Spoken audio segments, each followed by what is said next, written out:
So I decided when I was putting things together that I want to try not to tell you things that are in the book. And it's not that I deliberately didn't put these things in the book, but I couldn't put everything in it. And the more editing I do and the more people that I come in contact with, the more ideas I realize I need to put into writing about writing process. And I'm thinking about doing another book that's just about the writing process. I don't know when I'm going to do that, but I'm thinking about doing that. So I just want people to take the writing part of it seriously. So many people think, okay, I'm going to write a book, and they sit down and they write something and they say, here's my book. I wrote a book. It's not that easy. There's really more to it. And if you take it seriously and you go step by step, it'll be so much easier for you in the long run. The first thing you need to do is take your idea, crystallize your idea, and your target age group together. You need to know who you're writing the book for, and you need to have a clear idea of what your idea. If you just say, for instance, I want to write a book for first graders. I teach first grade. I love first graders, or I have kids in first grade. That's the age group I'm really attracted to. First thing you need to do is go to the library or go to a bookstore and ask for the most popular books for first graders and read them. I would come home from the library when I decided to do a preschool book. I would come home from the library with a stack of books and read and read and read. So you really get into the thought process and the learning process for that age group. This will help you crystallize your idea too, because if you're gearing your idea to a first grader, you're going to approach it a lot differently than if you're appealing to a third grader. There are very few books that can span both age groups. I have people saying all the time, I'm writing a book for ages 3 to 8 or 3 to 10. That's really tough unless you're rewriting The Night Before Christmas or something like that. The age groups just don't learn the same way. They don't speak the same way. So you have to flush it out in the beginning. I always tell this story. This is a true story. I had a woman send me a manuscript. She was a physician, very bright young lady. She said she had written a book for kindergarten and she wanted me to edit it. So I said, fine, send it to me. Let me take a look at it. It was about Ebola in Africa and people were dying in the story. And I said, no. This is not, you can't do this to kindergarten children, because if you're dealing with something unpleasant like death, you have to leave them with hope. That book left me with no hope. It was just depressing.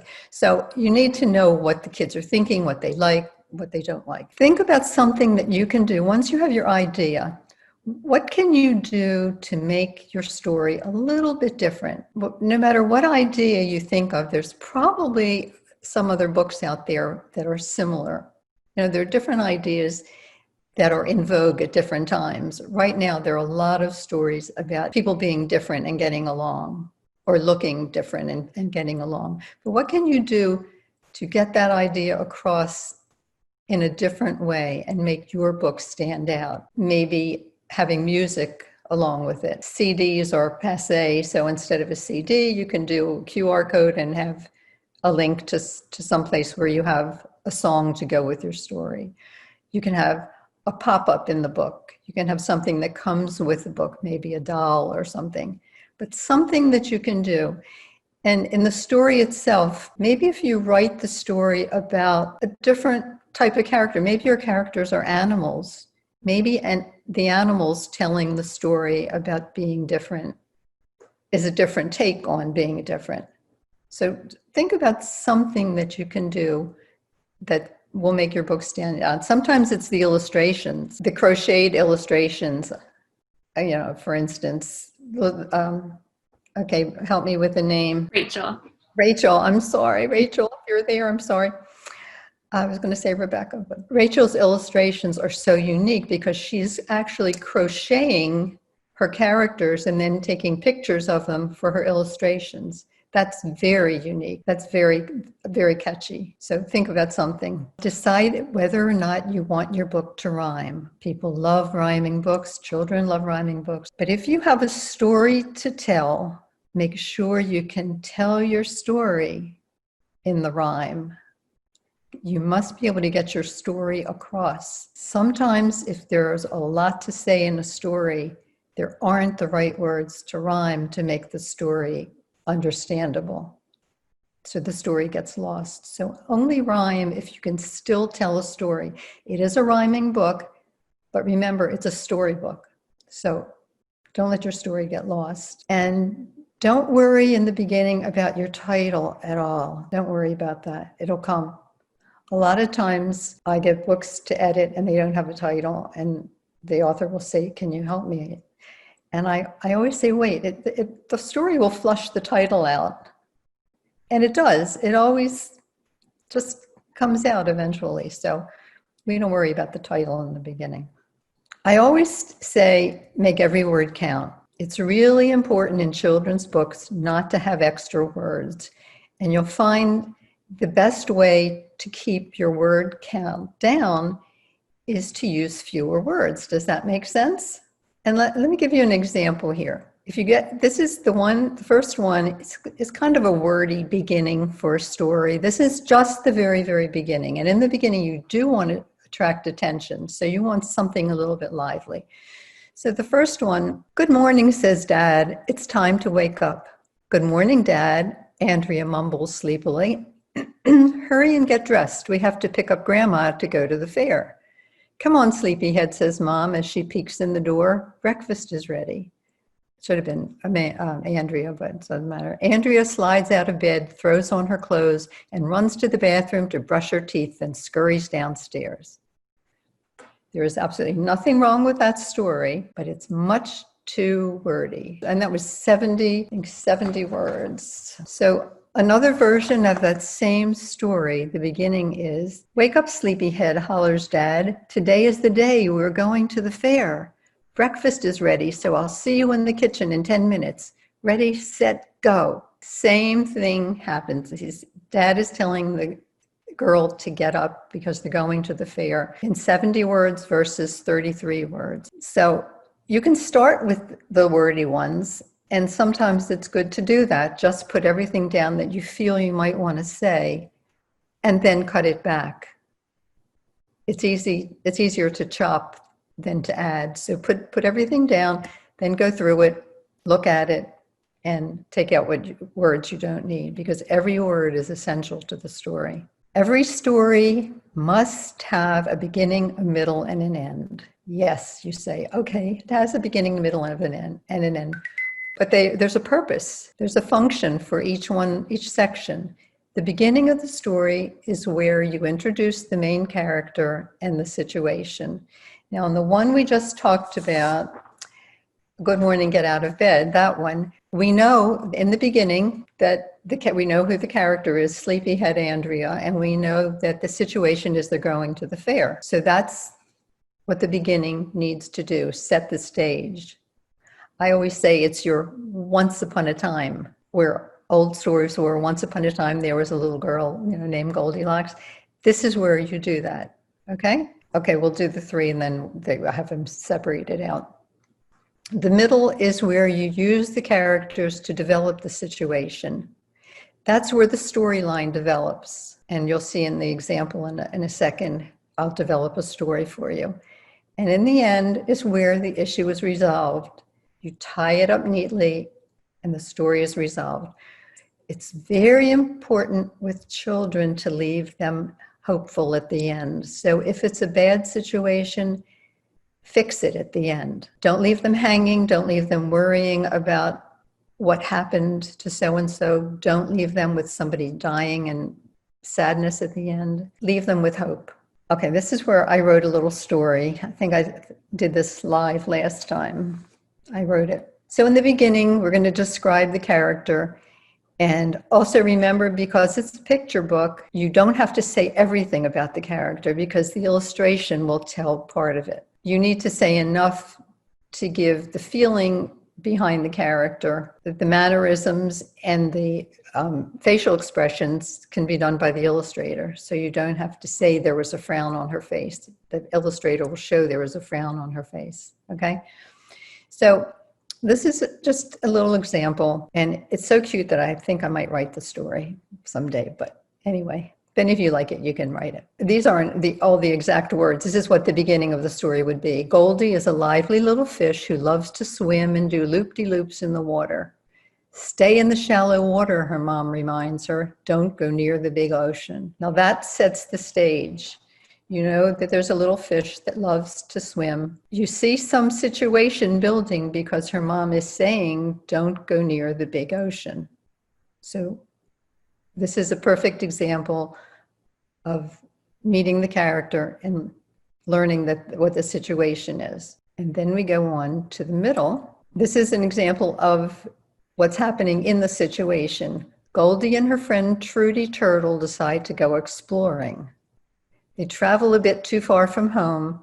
They are horrified to see a huge pile of plastic bottles and junk. Goldie's bathing suit gets caught on a piece of plastic.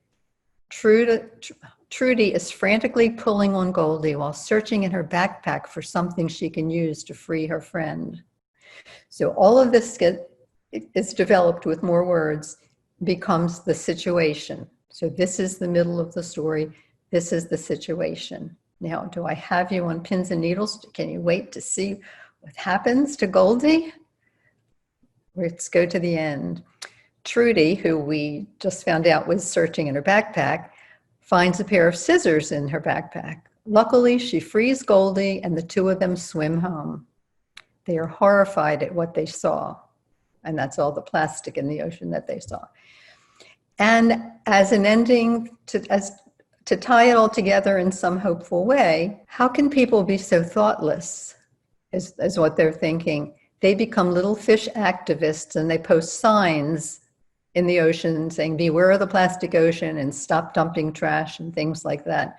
So the message is, don't dump your trash. It was told through this little fish and her turtle friend, and it wraps the story up in a perfect little bow. I always say make an outline for your book before you get started. That's an outline, a basic outline. A beginning, a middle, and end is all you need to have for your basic outline for your book. And then the rest gets filled in. I guess a lot of you have heard people say show, don't tell. A lot of people don't really understand what it means. It doesn't necessarily mean put it in the illustration, don't use the words. It just means using flat descriptions is telling. Just flat descriptions. Amy was sad when she couldn't find her dog. That's flat. Amy was sad she couldn't find her dog. Showing is using descriptive words to create a picture. For instance, the tears were running down Amy's face as she looked for Floppy. Doesn't that tell you that she's sad? Instead of the flat, Amy was sad, it paints a picture in your head when you say tears were running down her face as she looked for her dog. So you want to paint a picture with the words. And have a few other examples. Telling is saying Mommy baked a cake. Showing would be descriptive language. The smell of baking filled the air. Amy knew it was Mommy's cinnamon rolls, the ones with gooey vanilla icing.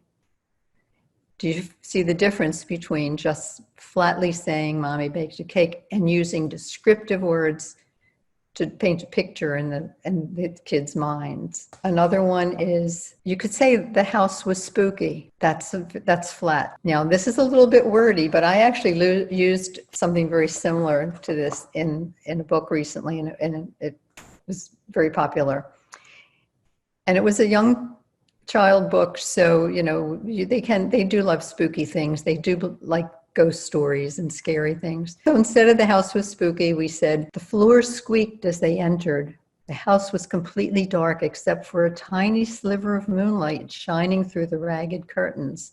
The house smelled like Grandma's attic and the dust made him cough. Do you see the difference between the flat language and the descriptive language? That's showing versus telling. It can also refer to the use of illustrations, using the illustrations to tell a lot more about your story. In The Knot Fairy, which was my first book, I have the fairy who tangles your hair in knots. And in the different pages, as the fairy comes and goes, you see in every page something else that has been tangled that isn't mentioned in the story at all. So in one, you see that there are knots and tangles, her shoes are tied together. And another one, you see that the cat's tail has a knot in it. So we use the illustrations to add a lot of detail and add things that we don't say in the story. I don't say in the story.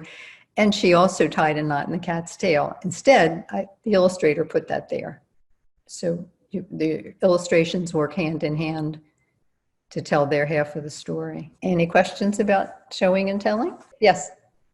How do you balance between those two, between using showing language and trying to keep your word count down to a point? I always suggest writing it all, and then we'll bring it down, okay? Once you have it all there, it's easier to go back and say, okay, well, we've said enough, we can take out the second line.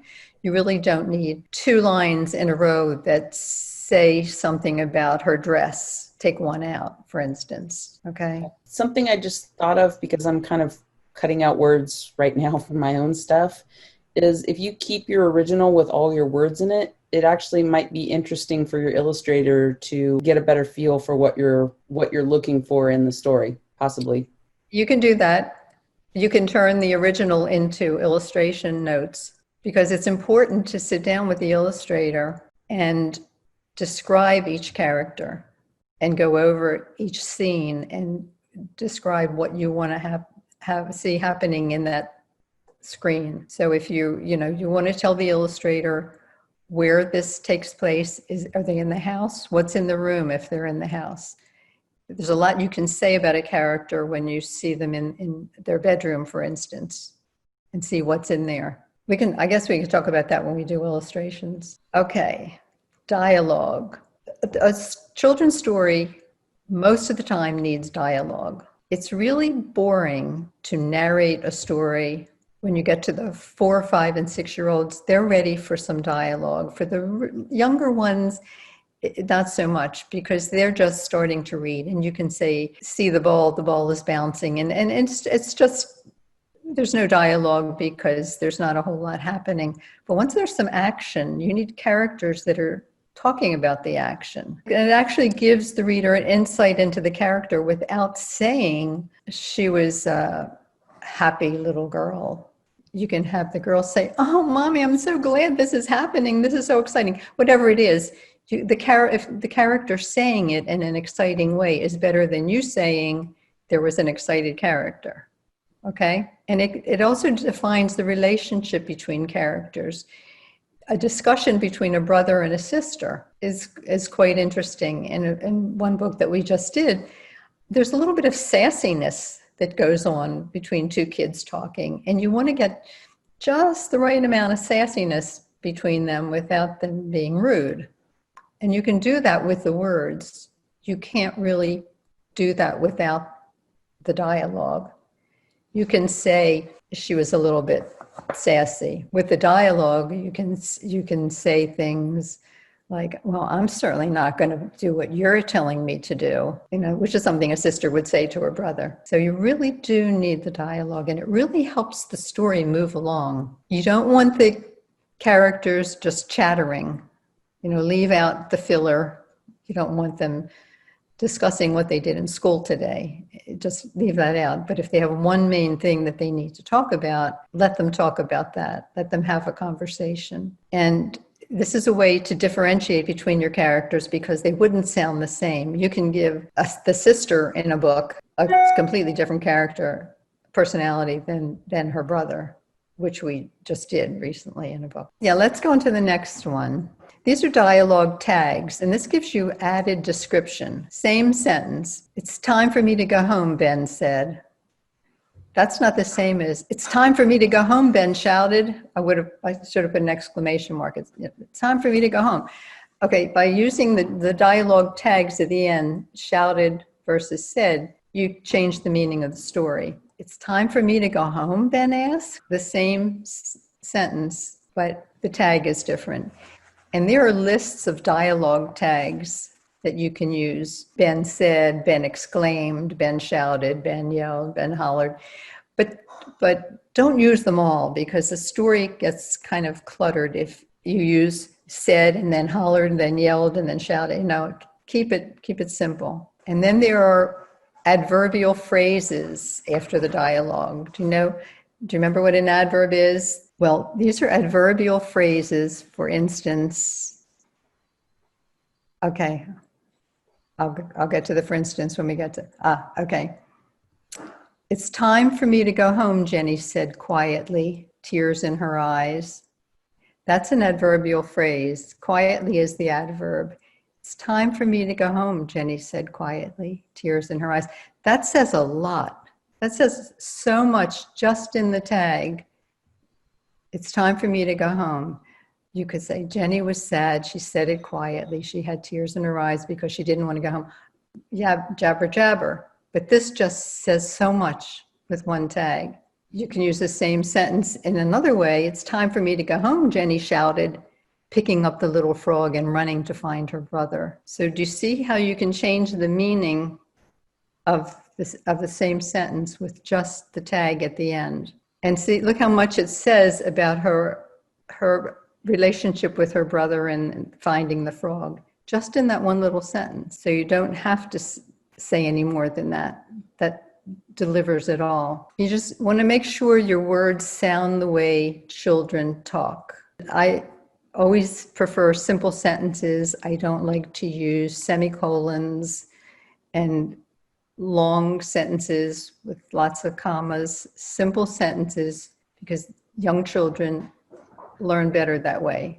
Simple action, simple sentences, and make everything the characters say be there for a reason. Don't give them chit chat. One thing I like to do in children's books, if possible, is bring them into present tense. If you write everything in past tense, the children are a little less part of the story. When you write it in present tense and things are happening in real time, they're right there with you. It can be a lot more exciting. So if possible, keep the story in present tense for the most part. You don't have to worry with children's books about talking about the past and then talking about the present, because children live in the here and now. They only understand the here and now. So talking about the past doesn't go over with them. They don't get it. They don't remember a past.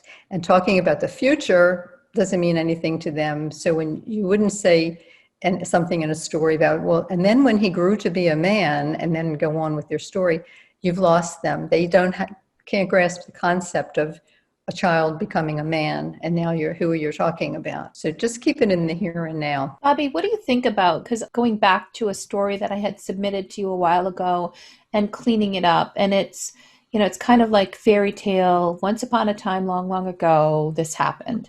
And I know there are a lot of fairy tale things like that. How do you feel about those types of stories versus, would you rewrite something and really look at it more as a present tense thing? Well, it's okay if the whole story takes place then. Once upon a time, there was Goldilocks and the Three Bears, and then you're telling the whole story. Right. But if you're relating once upon a time to something that's happening now, that's where they don't get it. I see. Okay. Got it. Yeah, we grew up with Once Upon a Time. Everything took I place. love Once Upon a Time. I feel like we need more fairy tales in this world. Okay. The success of a picture book, we're talking for the most part about picture books, is the success depends on the pictures.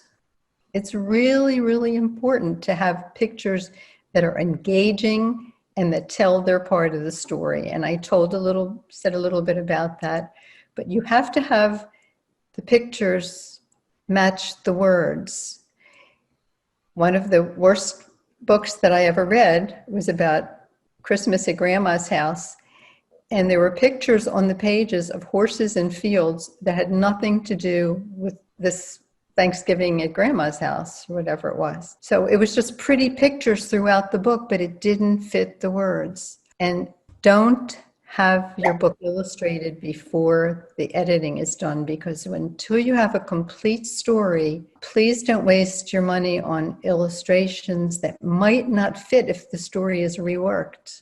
Because sometimes you have to rearrange things in a story.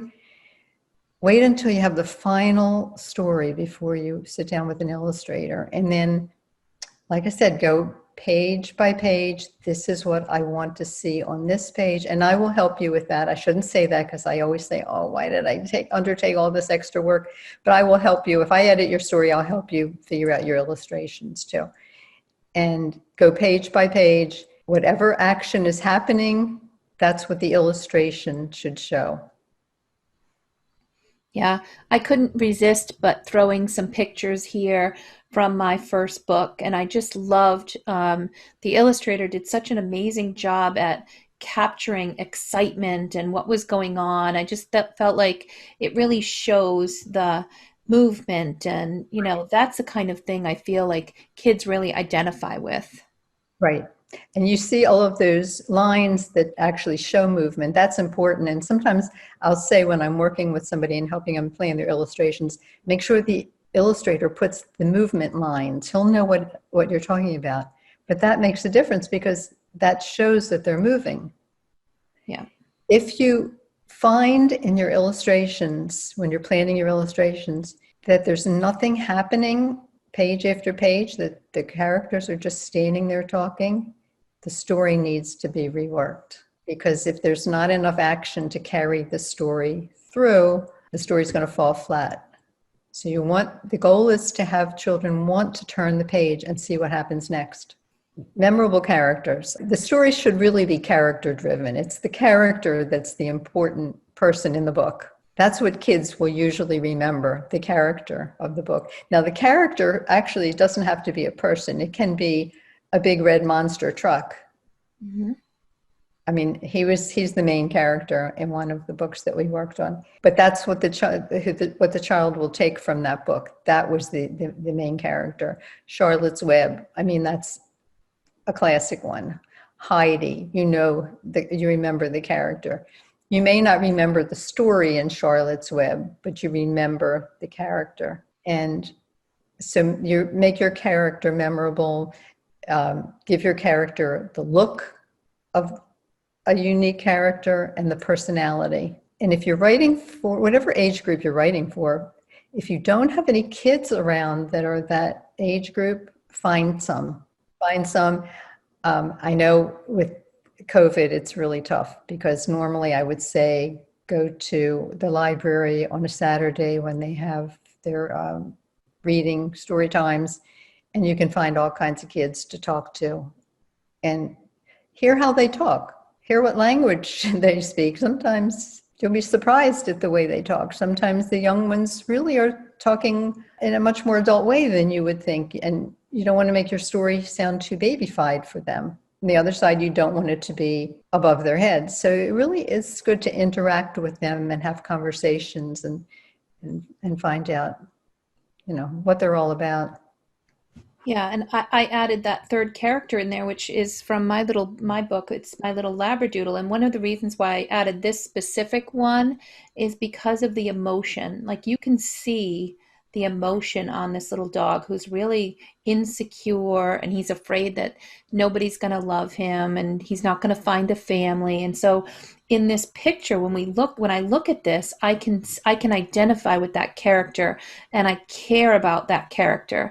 And so when you put that on the slide, Bobbie, I couldn't help but think, oh, I've got to plop that in because emotions in the illustration make such a difference.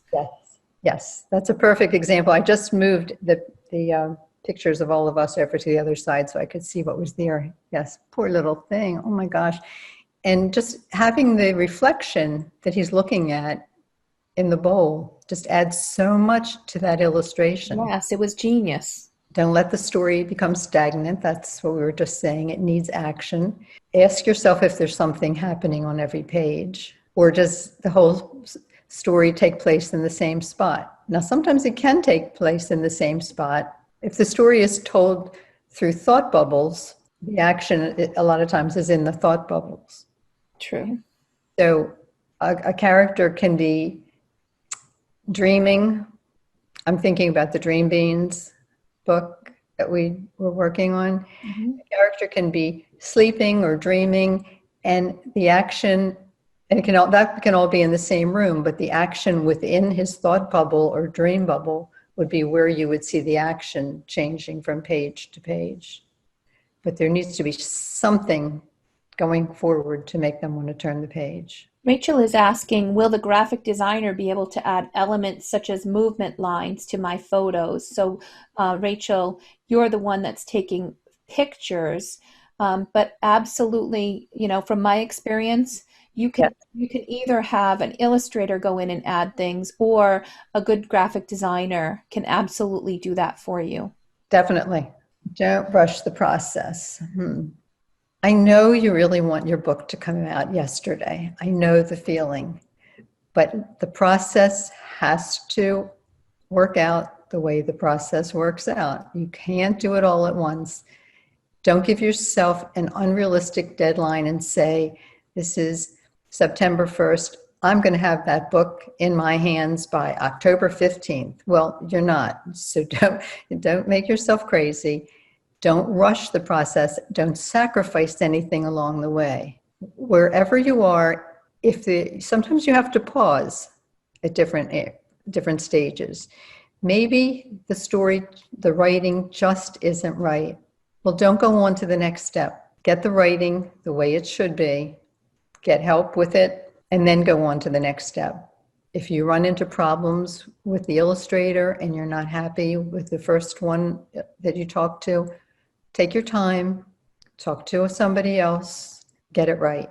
Don't settle. It's going to cost you a lot of time, and you're going to put a lot of money into this book and a lot of blood, sweat, and tears, and you want it to be right, so just take your time. If you get stuck at any stage, that's why God created April. Amen to that. I can It's second my that. superpower. And, if you get stuck in the writing part, I'm always around to help. I can help with the illustration part. Also, I've been through that a number of times myself, so I know what it's like. So just, learn to pace yourself and forgive yourself if you're not exactly where you want to be. It's okay. The deadlines are artificial deadlines. Don't worry about them. Yeah, so we've got a couple of questions. Jemima is asking, does text in thought bubbles count in the word count? And I'd like to expand on that, Jemima, if you wouldn't mind taking yourself off mute, and I'd like to understand, what is it about word count that is concerning you? I don't know about in the States, but the golden number is 500 words and under here. And I think my book's actually over that for a few reasons. But I'm just thinking, does that get counted? Like if a character's saying, yikes, what's happening, or something, is that counted in the word count? No, not unless you're actually doing it comic book style and saying a lot in the bubble. No, that wouldn't count. If you're just throwing in a few words here and there, no, that's fine. Bobbie, do we challenge that norm in this? I've heard a lot of people say you must hit a certain word count. What are your thoughts there? No, I don't agree, because there's some stories that need to be told in more words. There are some stories that are too wordy. If you're working with a traditional publisher, they'll tell you how many words they want, and they will usually say, what I've been hearing just within the last year is 650 words for a picture book for the 4 to 8 group. Yeah, that's more generous than here. But there are some with 700 and 800 words that are really good books there's a reason for all the words that are in there, and they're useful words, and the stories work. I know that I was worried about word count too, Jemima. I'm definitely over 500, but Bobbie really helped me scale it down to just the ones that were necessary. So, don't sweat it too much. Just, do your best. But those little words here and there, that's, don't sweat it too much, I guess. That's what a good editor is for. And Bobbie is wonderful at cutting words out, sometimes to my chagrin. Don't fall in love with your words. Fall in love with your words. I've heard that so many times with my my friend here. The other part of it too is there like we get to decide. Self-publishing is freeing in a lot of ways. We get to decide what matters to us. I've had a couple of books with authors that I've coached where they intentionally said, I want to create a book that I'm going to only have to read one book at bedtime, not two or three. I want longer book because it'll be the perfect bedtime story.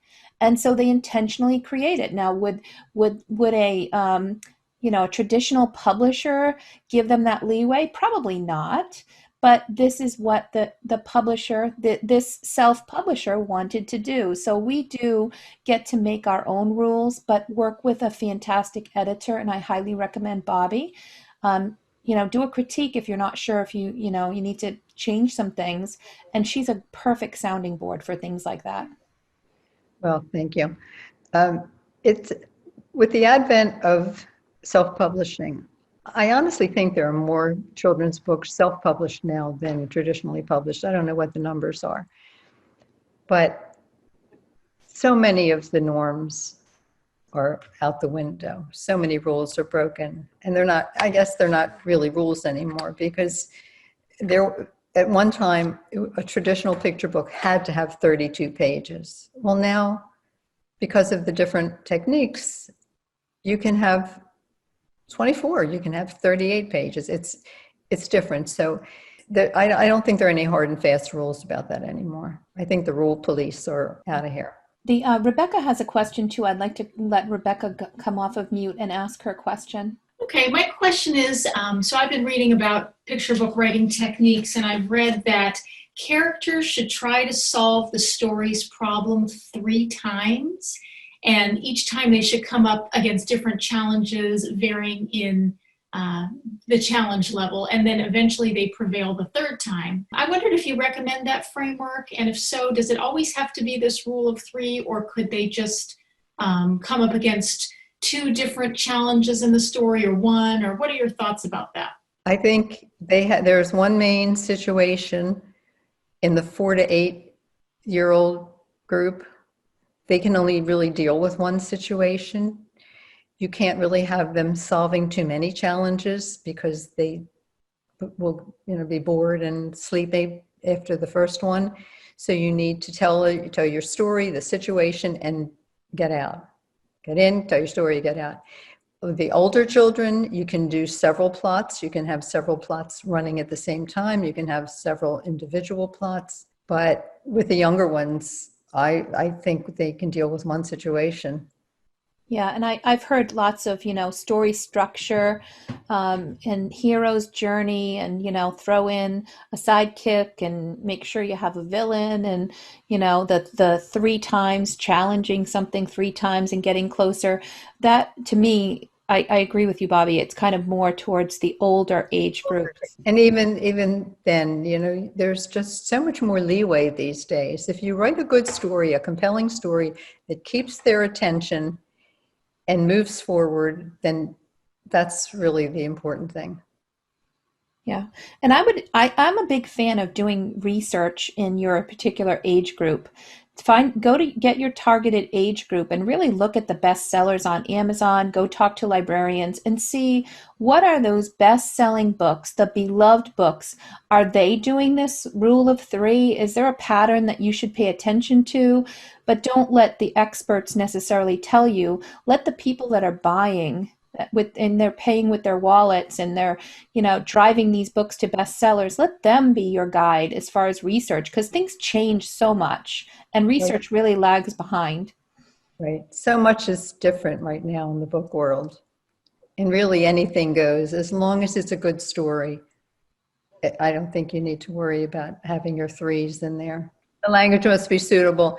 This goes back to the very, very beginning when we talked about crystallizing your idea, knowing the age group that you want to write for, reading the books for that age group, interacting with children, reading your stories to them, asking for their opinions.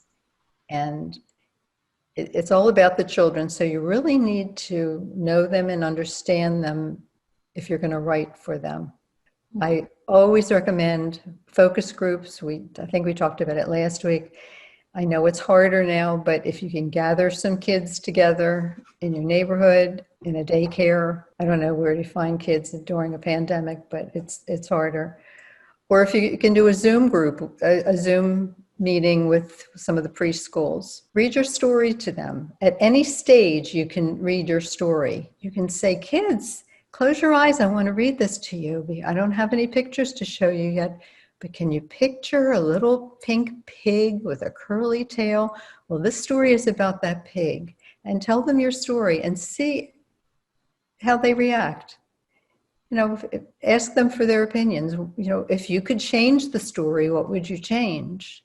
Mm-hmm. And listen. They're so smart. So that's all you need to know to get started.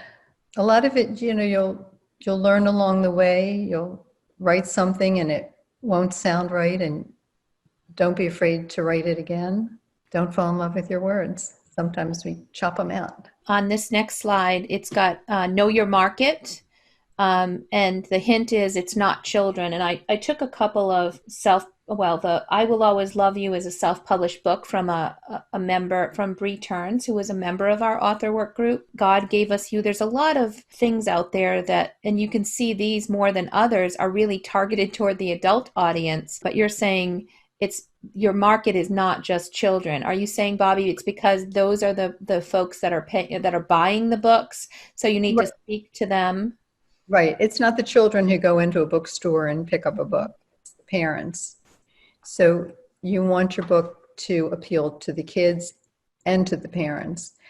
I was always under the impression, and I don't know if I read this rule someplace or I made it up myself so many years ago, but I've always said with a children's book, you have to be able to read the title from 6 feet away. In bookstores and libraries and book fairs, when there were book fairs, children are very attracted to colorful books. And if they can see the title and say, oh, wow, monster truck, yes, red, and they go running toward it. Selling on the internet, a lot of that is lost. There really isn't that contact with the kids. So you're really dealing more with the parents who are the ones that are shopping on the internet. So it has to be something that will appeal to the parents in behalf of their children, and then will appeal to the children. And I like your 20 keys to a great story. This is a great opportunity to, I was going to print this out and save it for myself and put it up on my bulletin board. Yeah, I came up with that. And actually I had 40 and I cut 20 of them out today. You did it to yourself too? Now I don't feel so bad. Yeah. Half your words were replaced. I did. I chopped it. Okay. Well, I felt like they were a little bit repetitive after a while. Mm-hmm. Just like a story, if you're saying it a second time, you need to take one of them out. A good children's story. So this is a good checklist. It presents a simple and straightforward idea. And again, for the younger children, one simple, straightforward idea is all they can deal with. Offers one simple plot that is clearly developed, uses carefully selected, meaningful words. Now your word count is limited somewhat, so don't use extra words. Pick the ones that are the most meaningful. If you don't use the thesaurus, you should start using one, because if you want to say something about, he was so super excited, I didn't know, blah, blah, blah, go to your thesaurus and type in excited and pick another word that will say a lot more in a meaningful way. Don't be afraid to ask for help from your thesaurus. Kids love humor. They love alliteration. Millie's Little Philly is one that I was just working on today. That kids love things like that. So they love nonsense. 5, offers a theme related to children's needs and understanding. Yes, it has to be something, and that's similar to the next one. See, I could have taken out one of those. Children need to be able to relate to the situation. If they can't relate to it and see themselves in the situation, it's not going to interest them. A good story depends on action and vivid imagery to carry the story forward. So there has to be something going on. And the action, I don't know if I mentioned this, in the picture should go from left to right. The same way the words go from left to right, the action in the illustration should go from left to right on the page, and then left to right off of the next page to make you want to turn to the next page to see what was happening. Avoid abstract ideas and emotions that they can't deal with. Avoid things like metaphors. You can't say things to the kids like, that really, in a story, you can't say, that really takes the cake. Because saying that means picking up a cake. I had one recently where somebody was describing a child was like a fish out of water. Well, that's to a child, kids are so literal, that means a fish out of water. That takes them out of the story completely. So don't give them anything abstract, just stick to the facts that they can understand. A good story has strong characters with specific traits that children can relate to. If you're writing a book for autistic children, the characteristics of the autistic characters in the book will be something that those children can relate to. Make your characters relatable. If you're gearing it to just a target group, like the books on autism, then do some research and make sure you know the characteristics that you need to portray. If you're dealing with other children, make your story, if possible, as universal as you can. I like to make my books for everyone. There are children in my books of every color and every nationality. And there's a little boy, a little handicapped boy now that we've added. And I want every child to feel at home in my book. Children accept fanciful ideas without concern for reality. It's okay for horses to talk and for chickens to go to school and whatever, they accept it and it's fine. A good story expresses a tone of joy and innocence. I mean, it's a happy place. The book should be a happy place. You want them to be able to live within that story. They love repetition of words and phrases. They love rhyme. Again, make sure that your story is told if you use rhyme. A good story can take the reader into a different world. You know, kids like to live within the world of the character in the book. They like to become that character. You see little boys reading about Superman or whoever, and then they run around the house thinking that's who they are. They like to become that character. Good story offers illustrations that stimulate children's imaginations, often features animals with human characteristics. See, I could have left that one out too. Is optimistic, always ending with hope for the future, always end on a good note. Children love surprise endings. And it's hard to pull that off, but if you can pull off a good surprise ending, they love that as long as it's something happy. And it's a good story is captivating to allow them to escape into the story. So that's all you have to do when you put your story together. You just have to meet those characteristics and you're all set. The end. And see, we had a beginning, a middle, and an end. Yes. Does anybody have any questions for Bobbie? Anything you would like to, with regard to this presentation? And then when this is over, we will open up the floor for, questions on anything that you guys are struggling with.